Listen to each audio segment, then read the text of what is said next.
wanted to be forthright. I am participating and I am here. I'm jealous because I'm having a bad hair life. Oh yeah, Rob, I forgot. I'm not supposed to have any hair jokes with you. My apologies. Yeah, damn it. Did I really say that? If I You did, I did. was joking. Hey, Rob, you got to watch those Ward 6 guys. I mean, You do. All right. So are we good to get started? Yes, sir. All Whenever right. you're ready. So I'd like to call this meeting to order. Welcome everyone to this meeting of the city's Development and Zoning Review Committee. At tonight's meeting, this interested party will introduce and provide a presentation on a development proposal that would be located within the city of Wildwood. Tonight's meeting provides this interested party the opportunity to propose a concept and then hear feedback from this committee, which is composed of key city decision makers. One meeting is normally offered for this purpose. However, in certain instances, a second discussion may follow. It is important to note this concept plan is in very preliminary and informal stages of the city's review process, such as subject to changes if it proceeds to the formal submission process.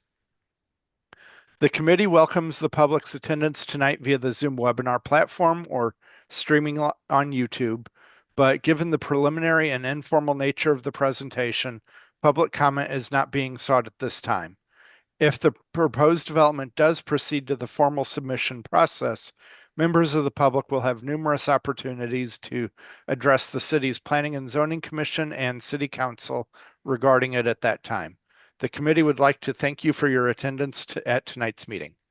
Can I get a roll call of commission members, please? Yes, sir. Councilmember Bockert. present. Councilmember Rambo. Here. Councilmember Marshall. Present. Mayor Garitano. Present. And Chair Beatty. Here. Thank you all. Hey, Travis, I'm sorry. My video is taking up most of the screen, and you guys are these little bitty cameo things up in the corner. What am I doing wrong? So are you on an iPad? Yeah, now I'm on a Mac. Okay, so in the upper right-hand corner, towards the upper right-hand corner, there's a button that says View. Yeah, and I tried that, but it didn't work. That's kind of my complaint. So if you click that, you should have the option to do the gallery view. Okay, I'm in the gallery view right now. Well, I'll just live with it. I mean, I was just I'm familiar with the plans, and there were only 2 slides of plans, so I don't think he's started displaying the plans yet. yeah. So yeah, because all I see is the participants right now. Okay. Myself. Yeah, no, what I'm suggesting is my mug is dead center. Oh. And zoomed, and everybody else is this tiny little wallet-sized photo in the corner. Well, that's what I did. Yeah, if you can't toggle the zoom to a different view from your side of things, I can't modify your view. Yeah. All right. I was looking for technical advice, but go ahead. Sounds like you've already tried what I would recommend. Yeah, so. sorry. Go All ahead. right. Mr. Vunich, do you have any opening comments? Thank you, Mr. Chair. And to the members of the committee, thanks for coming tonight. We do appreciate you taking on this extra assignment. We never take that for granted, so thank you very much. And tonight, the department has provided to you several items in support of this discussion, some of which came from the petitioner in this case, the individual entity wanting to consider developing these 2 parcels of ground. The information that's been provided is obviously the agenda, but also the bylaws in association with the Development and Zoning Review Committee, if there are any questions about authorities, roles, responsibilities, etc. Mr. Newberry also included in the packet the section from the subdivision and development regulations relating to large lot single-family subdivisions in the NU, non-urban resident district, which is descriptive of this particular project. And then finally, the petitioner has provided you some aerial photography of the general location of the site, which is 2 parcels of ground, and then 2 concepts, 2 renderings of the concept, and then finally some photographs of the type of dwellings and interiors that you can expect if the project moves forward. So that's the packet for tonight's discussion. And from Mr. Newberry and I's perspective, we did meet with Lombardo Homes early on about this particular project and advised them that it would be in their best interest to participate in the Development and Zoning Review Committee process. So all of you, as the ward representatives, the chair of the Planning and Zoning Commission, the council liaison to the Planning and Zoning Commission, and Mayor Garitano could have an opportunity to provide feedback. If there's any questions about the process or the information, Mr. Newberry and I'd be glad to answer them at this time, and thank you. Thank you, Mr. Vunich. I have a cat that wants attention at the moment. If the cat has a question, I'll be glad to try. But all right. Thanks for coming, Mr. Faulkner. Would you like to give us your presentation?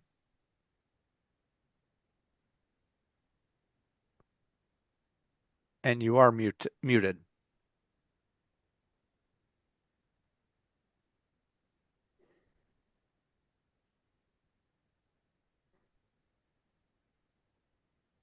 Hopefully you can hear me now. Yep. Yeah. Loud and clear now. Good, sorry. Yeah, actually, I thought Doug Nance or someone from Lombardo was going to be making the presentation, but I noticed that they're not on here.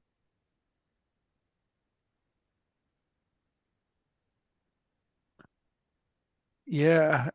Yeah, we only have 3 in attendance, and the names don't look familiar. Mr. Faulkner, can you see the other attendees' names? Are any of them individuals that might be affiliated with Lombardo Homes? No, I don't see any of them. Okay, it's I don't know what. Jay Schreier? Yeah, Jeffrey Scherer. Yeah, Okay, we can promote him in, and then one of the other individuals is a neighboring property owner. okay, Yeah, Jeffrey I think is trying to get on. okay. Yep, I just sent him a prompt, but he's coming on in.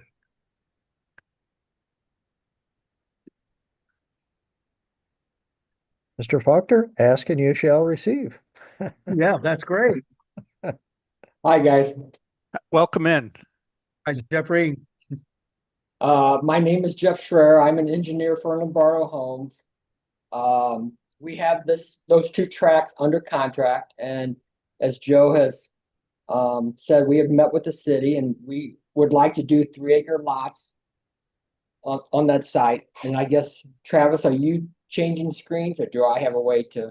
Yes, just let me know when you're ready. So there's some, street views. We do not plan on disturbing anything south of the creek there. So everything that all the lots there will be in that open area field. So you can go to the next one. Keep going. So this is kind of the picture. I put in green where the trees are, and I guess I don't know if you're able to zoom in, Travis, to the 3rd or 4th lot. That's there's only, I would say, less than a ½ acre of trees that we have to clear. We want to put in a parallel road next to Highway T. So it would be 2 entrances onto the MoDOT highway or St. Albans Road, a private drive, and to serve those 16 3-acre lots. We will buffer and try to screen from the road our homes as much as possible. I think we show that between the road and Highway T. I think one of the main requests that we have is, I know there's a requirement because of 16 lots to do a centralized sewer system, and we are planning on bringing potable water from Missouri American Water. It's not a mile away, but it's darn close, about 4,000 feet from Wild Horse Creek Road and Highway 100 all the way to this side. A 12-inch main is what they're saying we have to do, and bring it all the way across this site and dead end it on the west side of this development. And with bringing the potable water here, we would like to ask for a variance where we can do individual septic systems. The next slide is really just more of an animated slide, kind of showing, oh, back one, how, where we want to keep the homes up away from the creek and tree line. And then all of these homes will be side entry. We kind of feel like they'll start in the low 800s and probably transact at 1.2 or above when it's all said and done. And then the next couple of slides, which it looks like they're kind of small, but they're all, just go through these, Travis. Yeah. And this is Doug Nance here at Lombardo Homes here as well. We've done probably a dozen homes with our On Your Lot division in Wildwood, and these are similar to those homes that we've done within the city as well.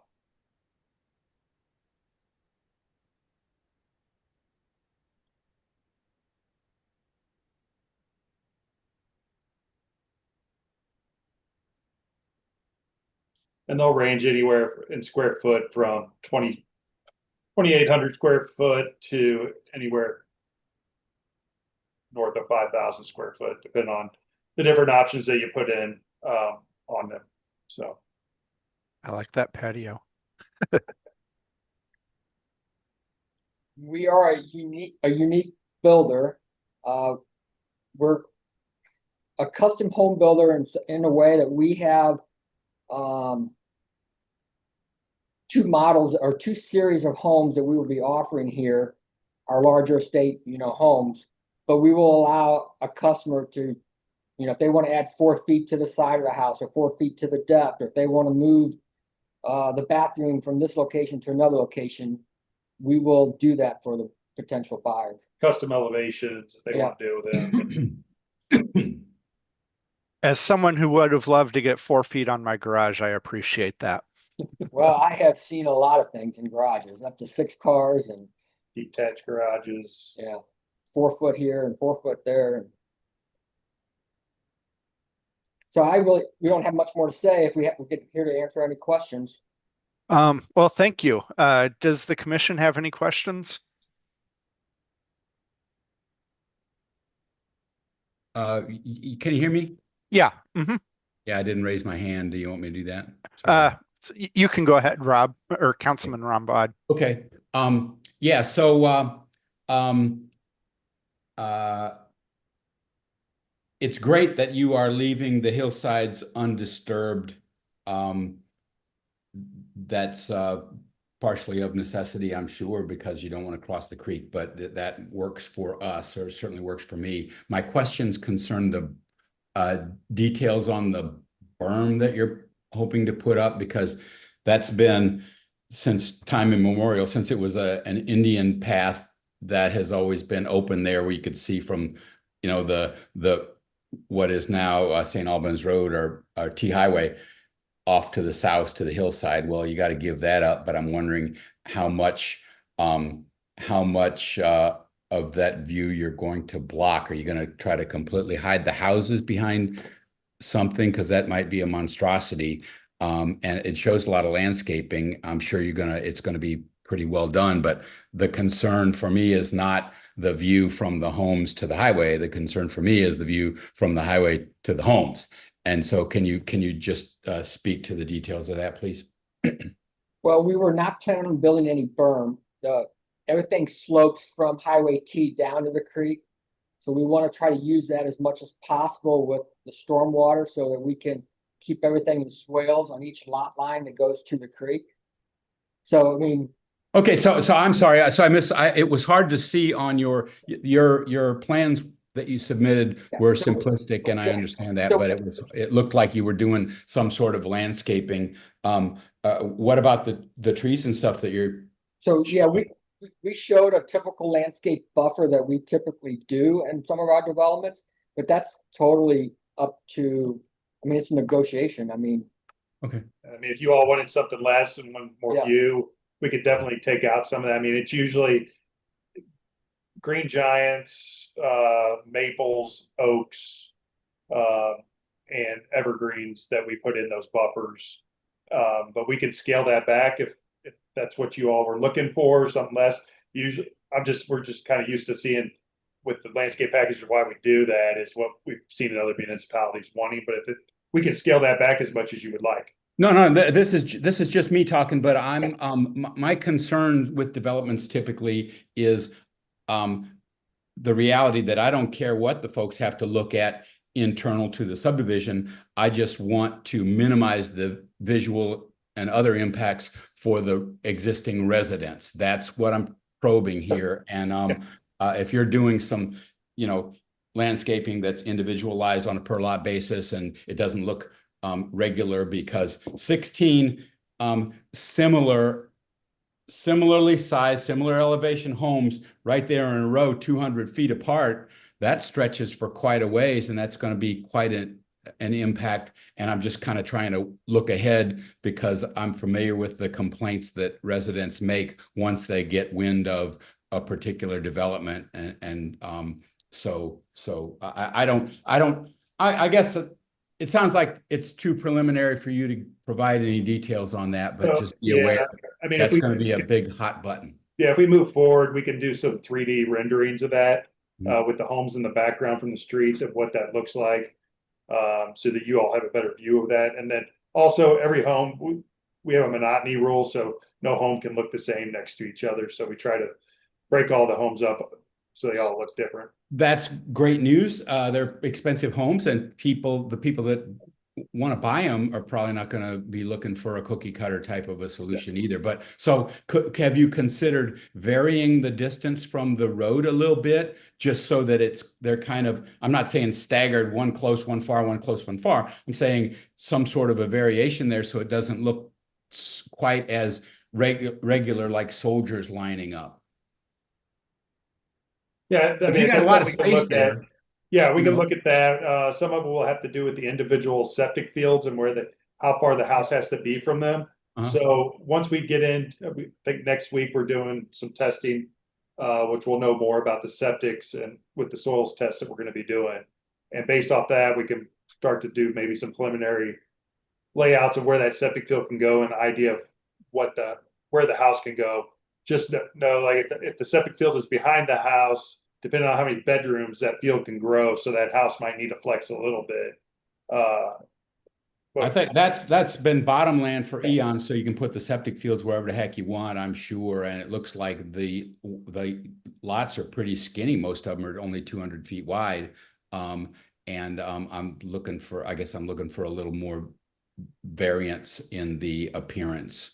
And I think that's really doable and really cheap. I think we'll probably talk a lot about the septic systems as time goes on, because 16 individual ones right there by that creek, very close together, might be problematic. But there's a recent development that I think we insisted on, or that we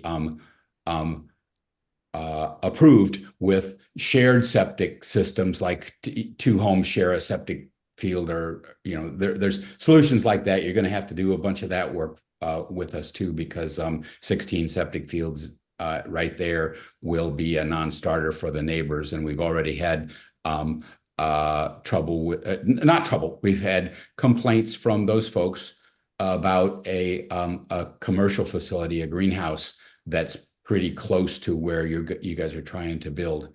And those neighbors are already well organized, and there will be resistance to this project no matter what you do. But the things that I'm suggesting are complaints that we typically hear later in the process. So I'm trying to help you guys out a little bit. No, we appreciate it. One question I had is, what's the total acreage of these parcels? The total tract is about 55 acres. Okay, and so you said 16 homes. Correct. So that's a little over 3 acres a lot. It's about 3.4 acres a lot, but we have, Okay, we left a little bit of common ground on the western edge. okay. Appreciate that. Thank you. And some parking. Is that for people to explore the common ground, or is it just supplemental parking? It looked like there were like 3 spots there near your common ground. So, I mean, unless Wildwood is different, we have had no luck with the post office allowing individual mailboxes that we have to put a kiosk Oh. on for,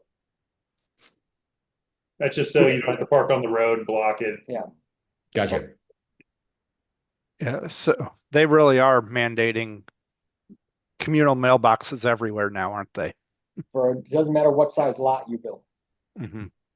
And we've not had success changing that.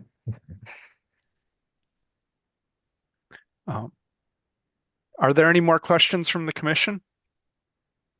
Yeah, thank you, Chair Beatty. It's Joe Garitano. How are you?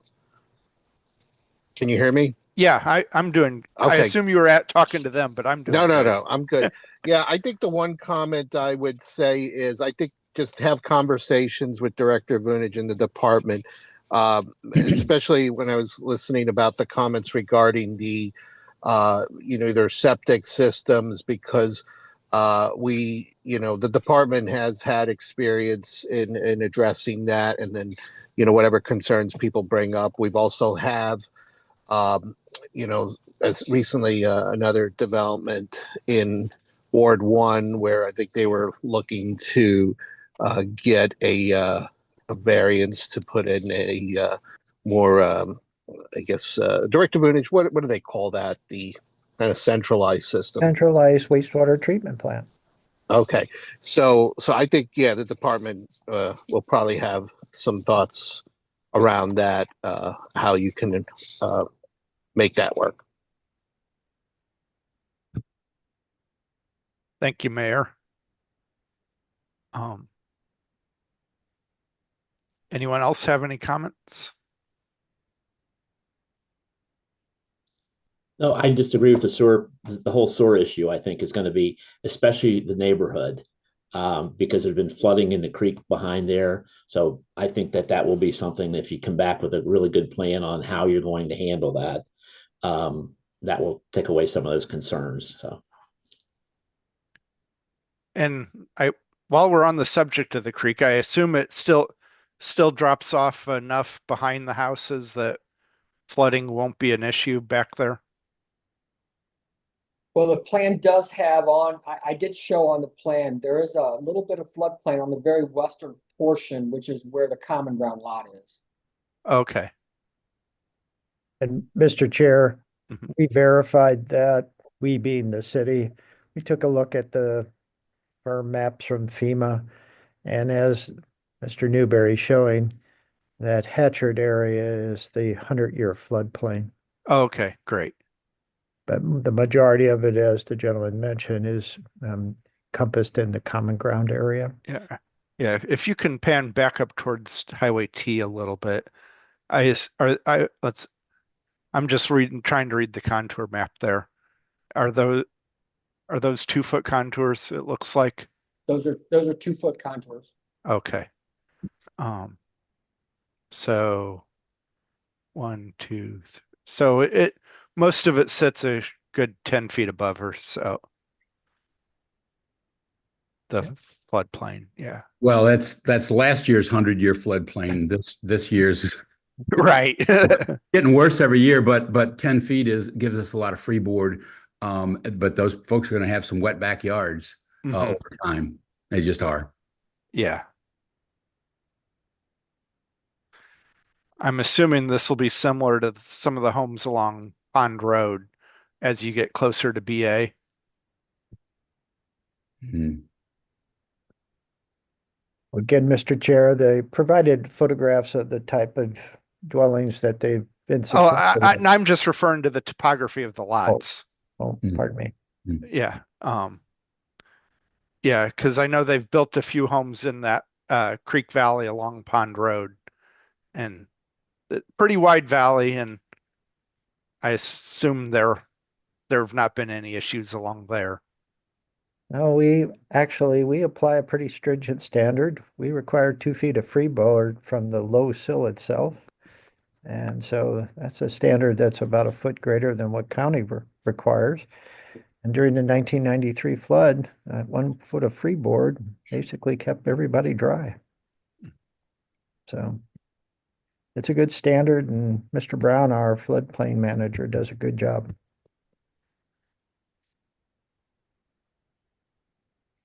Sounds good. Thank you. Well, if no one else has any questions, I'd like to thank did someone say something? Mm-mm. All right. Yeah, if no one else has any questions, I'd like to thank everyone for their time. To Mr. Schroer and Mr. Faulkner, and I forgot Doug Nance. and Mr. Nance, I appreciate your interest in the city and look forward to seeing what you have when it comes before planning and zoning and if potentially city council. Thank you. Yep. Thank you, Thank you. Lombardo team. Look forward All to right. working with you guys. All right. So Thank you. can I get a motion to adjourn? I'll make that motion. All right. Second. All A second. right. Got a motion and a second. All those in favor say aye. Aye. Aye. Any opposed? Any abstain? All right. Thanks, everyone. Thanks, guys. you. Bye now. Bye.